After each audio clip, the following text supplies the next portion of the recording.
नमस्कार, आदाब, सत श्री अकाल, जोहार। जो कहिए सब एक के है। बेरोजगारी का आलम इस कदर है पूरे देश में कि आप उसकी कल्पना भी नहीं कर सकते। अगर आप रोजगार करते हैं या आप काम नहीं करते तो भी आप यकीन नहीं करेंगे कि देश की कितनी बड़ी आबादी और झारखंड की कितनी बड़ी आबादी बेरोजगार है। बेरोजगारी का दूसरा आलम भी होता है छिपी हुई बेरोजगारी। वो होता है कि अपने कर्म के अनुसार, उनके काम के अनुसार उनको मेहनताना ना मिलना भी छिपी हुई बेरोजगारी में आती है। और इन सब के इतर एक ऐसी बेरोजगारी होती है जिसकी कल्पना आप और हम नहीं कर सकते, जो अस्थायी के तौर पे होता है। उनको पता नहीं होता कि सरकार का अगला फैसला या संगठन का अगला फैसला कब उनको फिर से बेरोजगार कर देगा, और जब अभी भी रोजगार में हैं तो उनके साथ कितना दुख होता है। नौकरी एक ऐसी चीज़ है, और ख़ासकर इस वक्त दौर में, कि उससे कई आशाएं जुड़ी होती है। किसी परिवार का पूरा जीवन पर मरण जुड़ा होता है। आज हम बात इसी मुद्दे पर करने वाले हैं। हम आए हैं यहाँ झारखंड पुलिस के पास। सहायक पुलिस रघुवर दास अपने शासनकाल में 2017 में झारखंड पुलिस में सहायक पुलिस बल की नियुक्ति की थी। उन्होंने वादा किया था कि जब तक वो रहेंगे हर साल 2500 सहायक पुलिस बल की बहाली होगी।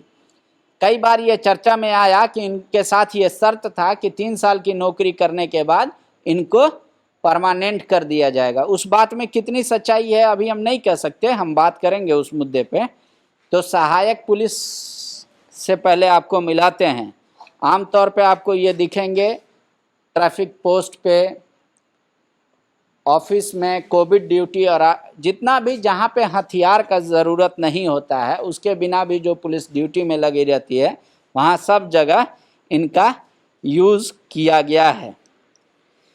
ये लोग अपनी मांग को लेकर आंदोलनरत हैं और अभी अनिश्चितकालीन हड़ताल पर हैं।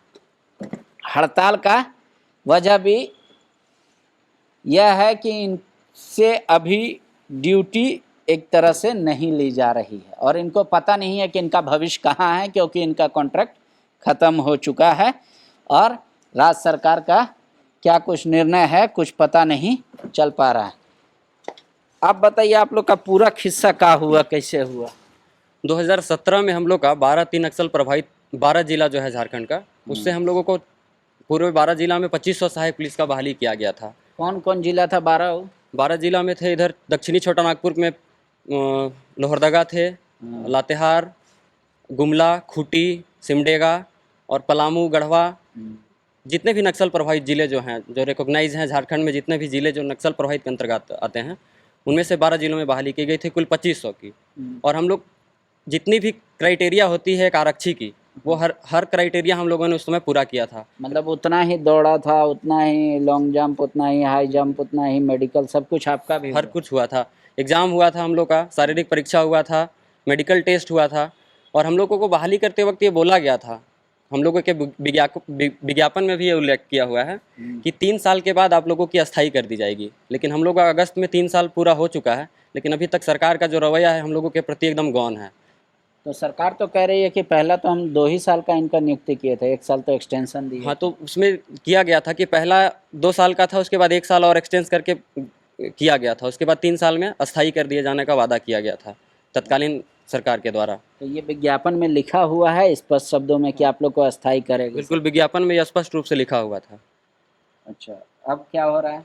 अभी तक हम लोगों का कुछ वैसा पता नहीं चल पा रहा है। 3 साल पूरा हो चुका है, लेकिन अभी तक हम लोगों को कुछ इस तरह का बताया नहीं जा रहा है कि हम लोग का आगे क्या होगा और क्या नहीं होगा। इसीलिए हम लोग असमंजस में हैं। सरकार से लगातार पत्राचार के माध्यम से, विभिन्न माध्यम से हम सरकार से अपनी गुहार लगा चुके हैं, लेकिन सरकार हम लोगों के प्रति एकदम गौन है। इसलिए हम लोगों ने 4 से 6 तारीख तक चरणबद्ध तरीके से पहले काला बिल्ला लगाकर अपना सांकेतिक रूप से विरोध प्रदर्शन किया। उसके बाद हम 7 से अभी अनिश्चितकालीन हड़ताल में हैं, और इसमें भी अगर सरकार हमारी बात को नहीं मानती है तो हम मुख्यमंत्री आवास घेराव और राजभवन घेराव करेंगे। तो आप लोग को सैलरी, टीए, डीए, ये सब कितना क्या कुछ मिलता है? बिल्कुल नहीं, हम लोग को बस मानदेय के रूप में, मेहनताना के रूप में बस 10,000 रुपये दी जाती है। हम जैसे कि मैं लोहरदगा जिला से हम प्रतिनियुक्त प्रतिनियुक्त है, अभी रांची जिला में है। लेकिन अगर कोई जिला बल का जवान अगर अपने जिला मुख्यालय से 8 किलोमीटर अगर ड्यूटी में जाता है तो उसको तमाम तरह की सुविधा दी जाती है। टीए दी जाता है, डीए दिया जाता है। रांची और जमशेदपुर, धनबाद, बोकारो जैसे शहर में अगर वो हैं तो उनको सिटी अलाउंस तक दिया जाता है। लेकिन हमारे साथ तो ऐसा कुछ भी नहीं। हम लोग 2.5 साल से यहाँ रांची में प्रतिनियुक्त हैं, लेकिन हमें उस तरह की कोई भी सुविधा हमें नहीं दी जाती। यहाँ तक कि वर्दी भत्ता भी हमें नहीं दी जाती है। हम अगर वर्दी भी पहनते हैं तो वर्दी हम अपने खुद के पैसे से वही 10,000 के रुपये से लेके पहनते हैं। और ड्यूटी कितना घंटा कराया जाता है? ड्यूटी 24 घंटा का, जो पुलिस का जो ड्यूटी होता है 24 घंटा। हम अगर ड्यूटी हमारी नहीं भी है तो हमें लाइन में बना हुआ रहना पड़ता है, क्योंकि ड्यूटी कभी भी लग सकती है, किसी भी प्रकार की ड्यूटी लग सकती है। आप लोग का जब ट्रेनिंग कराया गया तो हथियार चलाने का ट्रेनिंग हुआ था कि उस समय नहीं? नहीं, हथियार का ट्रेनिंग हम लोग का नहीं हुआ था। बुनियादी प्रशिक्षण जो हुआ था 6 महीने का, वो हम लोगों को दिया गया था। क्या नाम है आपका? जी, मेरा नाम सुभाष मुंडा हुआ। कहाँ से आए हैं आप? हम भी लोहरदगा सहायक पुलिस में नियुक्त हैं और यहाँ डिप्टेशन पे आए हुए हैं। अच्छा, कितना उम्र हुआ आपका? जी, मेरा उम्र तो अभी 23 साल हो चुका है। 23 साल। या तो मान लीजिए अब तो झारखंड पुलिस का बहाली में निकलेगा तो आप एलिजिबल होंगे उसके भरने के लिए? एलिजिबल तो हो जाएंगे, लेकिन अब वैसा जुनून तो नहीं रहेगा जैसा पढ़ाई कर रहे थे। पढ़ाई काफ़ी दिन छूट गया है, तो पढ़ाई तो नहीं हो पाता है कि हम लोग कंपटीशन फिर से लड़ें। हाँ, फिजिकल तो हो जाएगा, लेकिन पढ़ाई उड़ाई तो ये सब तो बहुत पहले छूट चुका है, तो ये तो अभी इम्पॉसिबल है। और सरकार का ये जो धोखेबाजी है, इससे काफ़ी हमें झेलना पड़ रहा है। तो मतलब नौकरी पढ़ाई किए फिर सहायक पुलिस में बहाल हुए, उससे पहले भी घर में कुछ करते थे या घर के लोग बाकी सब क्या करते हैं? बाकी सब भी कुछ कुछ अपना मजदूरी चलता है, छोटा मोटा, वैसा कुछ नहीं है। और हाँ, पढ़ाई से पहले छोटा मोटा अपना बेरोजगार रह के अपना ये दिक्कत हो रहा था, इसलिए छोटा मोटा काम करते थे। तो देखे सरकार जब इतना अच्छा बहाली निकाला, हमने उम्मीद किया सरकार से, और फिर हमने वैकेंसी अप्लाई किया। जितना और पुलिस बल का प्रशिक्षण होता है, जैसे यानी कि टेस्ट होता है, एग्ज़ाम होता है, दौड़ होता है, उतना पूरा हमने भी प्रक्रिया किया। लेकिन अब सरकार का जो रवैया है, जैसे वादा से मुकर रही है, इससे हमें काफ़ी ज़्यादा झेलना पड़ रहा है। आप लोग में कोई कोविड ड्यूटी करते करते हुआ पॉजिटिव? हाँ, हुआ है। हैं? हाँ, कोविड ड्यूटी में पॉजिटिव हुआ है। अच्छा, लगभग पूरा झारखंड में देखा जाए तो 10% सहायक पुलिस है ना, वो पॉजिटिव हो चुके हैं। तो उसके लिए आप लोग को कुछ अलग से पैसा मिलता था? नहीं नहीं, ऐसा कोई पैसा नहीं। हम लोग को अलग से अभी तक मानदेय के अलावा कुछ नहीं मिलता है, ना कभी कुछ मिला है, अभी तक कुछ नहीं मिलता है। आपका क्या नाम हुआ? आप कहाँ से? हम लोहरदगा सहायक पुलिस हैं। मेरा नाम सोनवीर तिवारी है। अच्छा, तो घर में मतलब आर्थिक स्थिति आप लोग का है ऐसा कि अगर ये नौकरी चली भी जाए तो आराम से खा पी लेंगे? नहीं, देखिए, अगर मेरा आर्थिक स्थिति ऐसा होती तो हम ऐसा ज्वाइनिंग ही नहीं करते। हम तो सरकार में उम्मीद किए कि हमको विज्ञापन में सरकार निकाला, जब बहाली लेने से पहले पेपर में निकाला था कि सहायक पुलिस का बहाली ली जाएगी और 3 साल के बाद उनकी सीधी नियुक्ति की जाएगी। हम भी ऐसी उम्मीद से भरे भी, और बेरोजगारी तो था ही, कुछ नहीं था। घर में भी कमज़ोर है सारे लोग, दिहाड़ी मजदूर हैं, बाहर जाते हैं कमाने तो कुछ होता है। तो इसलिए हम भी अप्लाई किए और मेरा सिलेक्शन भी हुआ। सिलेक्शन में सारा प्रोसेस हुआ, जो एक अस्थायी आरक्षी का नियुक्ति होता है उसी तरह हमारा भी सारा चीज़ हुआ। अभी आप लोग जो यहाँ अनिश्चितकालीन हड़ताल पर हैं तो इसका क्या पेमेंट वेमेंट मिलेगा? आप लोग ये सब कुछ बातचीत या कुछ किए हैं इसमें? ऐसा कुछ नहीं है। हम लोग का ये पर डे के हिसाब से बनता है वेतन। अच्छा, तो ऐसा है उम्मीद कि नहीं। जो छुट्टी लेता है उसका कट भी जाता है क्या मानदेय? हाँ, कट जाता है। मतलब 10,000 से भी कम मिलता है अगर छुट्टी लेगा तो? हाँ, जैसे हम लोग का 18 दिन छुट्टी मिलता है, उससे ज़्यादा मतलब छुट्टी जाइएगा तो उसका वेतन कटता है पर डे के हिसाब से। साल में कितना छुट्टी है आप लोग का सब मिला उला के?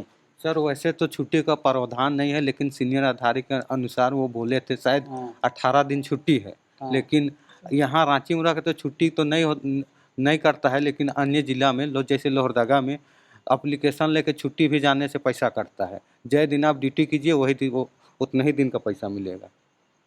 तो आप लोग किसी से मिले, कोई नेता, मंत्री, विधायक? अपना सीनियर अधिकारी लोग से? हाँ, सबसे बात हुआ है, सब सताना देते हैं बस, और बस मिलने के बाद फिर भूल जाते हैं। बस बोलते हैं सरकार आगे तक बढ़ाएंगे, बात मुख्यमंत्री तक पहुंचाएंगे, लेकिन मुख्यमंत्री अनसुना कर देते हैं। शायद उनके तरफ से अभी तक कोई प्रक्रिया नहीं आया हम लोग के प्रति, अभी तक कोई ऐसा बयान नहीं जारी किए हैं कि हम लोग थोड़ा रुक भी जाएँ, ऐसा कोई कुछ नहीं किया गया है जारी अभी तक सरकार के द्वारा। वर्दी वर्दी ये सब जितना होता है सब अपना पैसा का है? ये वर्दी वगैरह इसके 10,000 का अलावे कहीं कुछ नहीं मिलता है सर। वर्दी भी या जूता शू ये जो भी मतलब ज़रूरत का सामान है उसी 10 में कीजिए आप। उसके अलावा आपको वर्दी भत्ता या कोई भत्ता हम लोग को नहीं दिया जाता है सर। क्या नाम हुआ आपका, कहाँ से हैं? ये मैं भी लोहरदगा सहायक बल हूँ, उसके बाद नाम हुआ राजू रंजन का। सबका कहानी एक ही जैसा है नहीं? तो कोई लोग घर गया अपना कि सब कोई अभी आंदोलन में ही है? सब अभी आंदोलन में ही है सर। अच्छा, आप पॉजिटिव हो गए थे? जी, हम पॉजिटिव हो गए थे ड्यूटी करते करते। तो उसका कोई पैसा काटा कि मतलब उसको छोड़ दिया? पैसा तो आइसोलेशन और क्वारंटाइन में थे तो नहीं काटा है, लेकिन इसके बाद अगर हम छुट्टी ओवर हुए, अगर क्वारंटाइन के अलावा मेरा डे ओवर गया तो उसका वेतन कटा था। तो आप लोग कभी इसके पहले मतलब ज्वाइनिंग के समय ठीक है वो तो शर्त ही लिख दिया था कि हम 10,000 मानदेय देंगे, टीए नहीं देंगे ये सब, तो पर बीच में कभी आप लोग बात नहीं किए कि हम लोग का कब परमानेंट होगा या कब पूरा बहाली होगा? जी, बीच में तो ऐसा कोई बात नहीं है, हम नहीं हुआ हम लोग के साथ में। लेकिन 3 साल की जो बात थी, 3 साल के बाद सीधी नियुक्ति को, बस यही हम लोग जान रहे हैं, इसी उम्मीद में है। और जी, इसी उम्मीद में टिके हुए थे और हम लोग का 3 वर्ष ये समाप्त हो चुकी है, पर सरकार तरफ से हम लोग को कोई भी चीज़ का दिखने के लिए नहीं मिला। तो अभी आप लोग जो मुख्यमंत्री को पत्र वत्र दिए या अधिकारी लोग को, तो कोई जवाब आया कि यहाँ परमानेंट कर देंगे या ड्यूटी करते रहो, एक्सटेंड और कर देते हैं 1 साल का, ये सब कुछ? जी, ऐसा अभी तक कुछ ये नहीं आया है, सरकार का कोई प्रतिक्रिया हम तक नहीं पहुंचा है अभी तक। कब तक रहिएगा अनिश्चितकालीन हड़ताल पर?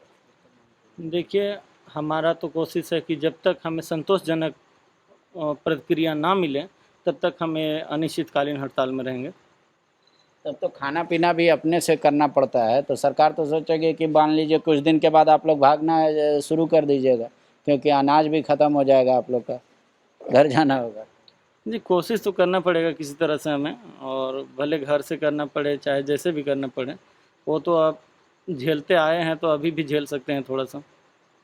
तो जब तक होता नहीं है, सरकार का सही प्रतिक्रिया नहीं आता है, तब तक तो हमें संघर्ष करना ही पड़ेगा। उस समय 2500 आप लोग मतलब लड़कों का सिलेक्शन हुआ था, उसके बाद से आप लोग का स्थिति तो दिख ही रहा है। अब आगे क्या, सवाल सबसे बड़ा यही उठता है। आगे जिस प्रकार से सरकार का अभी तक का रवैया गौन है, अगर मान के चलिए हमें अगर निकाल देती है, तो उस समय बहाल किया गया था हमें मुख्य धारा से जोड़ने के लिए। अगर सरकार फिर से अगर हमें उसी हालत में छोड़ देती है तो हम ना चाहते हुए हमें कुछ ऐसा कदम उठाना पड़ेगा अपनी रोजी रोज़गार को देखते हुए। हम नहीं चाहते हैं, बिल्कुल नहीं चाहते हैं। हम हमेशा से राज्य सरकार के सर्वांगीण विकास और देश के विकास के लिए काम करना चाहते हैं। हम युवा हैं, लेकिन अगर हमें अपनी रोजी रोज़गार और पेट के ऊपर अगर सवाल आ जाएगा तो जिस तरह से मुख्यधारा से लोग भटकते हैं उस तरह से शायद हम भी हो सकते हैं। सरकार का तो यही उद्देश्य था कि नक्सल प्रभावित के बच्चों को और वहाँ के बेरोजगार युवकों को सहायक पुलिस, और उनका एक स्वार्थ भी है सरकार का कि अगर कम पैसे में पुलिस वाले ड्यूटी करने मिल जाते हैं तो ज़्यादा पैसा देने की क्या ज़रूरत है। अब वो भी इनके हाथ में नहीं है, कॉन्ट्रैक्ट भी अगस्त तक में पूरा हो चुका है। ये लोग अनिश्चितकालीन हड़ताल पर हैं। कौन सुनेगा, कब सुनेगा, इसका जवाब फ़िलहाल किसी के पास नहीं। देखते जाइए बेरोज़गारी का आलम। अगर आपको इन सब में इंटरेस्ट नहीं है तो आप अपना इंटरेस्ट का फील्ड चुन सकते हैं, लेकिन पेट किसी को नहीं छोड़ेगा। आज आपका भरा हुआ है तो भले अनाज याद ना आए, कल भूख लगेगी तो आप अनाज ज़रूर खोजेंगे। धन्यवाद। thefollowup.in. Like, share and subscribe. www.thefollowup.in